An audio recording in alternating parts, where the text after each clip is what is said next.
तर असतं की ज्यावेळेला हरल्यानंतर मशीनमुळे हरलो, जिंकून आल्यानंतर आम्ही आमच्या पक्षाच्या आणि कार्यकर्त्यांच्या मेहनतीवरती आलो. असं जे आता लोकसभेमध्ये आमचा उमेदवार हरला.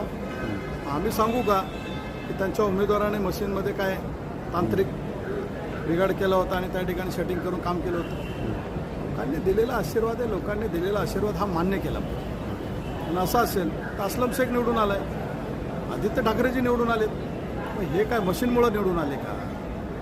ज्या ठिकाणी आपला पराभव झाला, त्या ठिकाणी मशीनवरती नाव घ्यायचं, ज्या ठिकाणी आपला विजय झाला त्या ठिकाणी कार्यकर्त्यांची मेहनत पक्षाचं नाव सांगायचं. सर्वच ठिकाणी असा फॉर्म्युला वापरला पाहिजे की कार्यकर्त्यांच्या मेहनतीमुळे हे झालेलं आहे, लोकांनी विश्वास दिलेला आहे. आणि महाराष्ट्राचे मुख्यमंत्री एकनाथ शिंदे साहेबांनी महाराष्ट्राच्या हिताचं, गोरगरिबांच्या हिताचं जी सेवा केलेली आहे, विशेषतः महिलांना जो मान सन्मान दिलेला आहे, या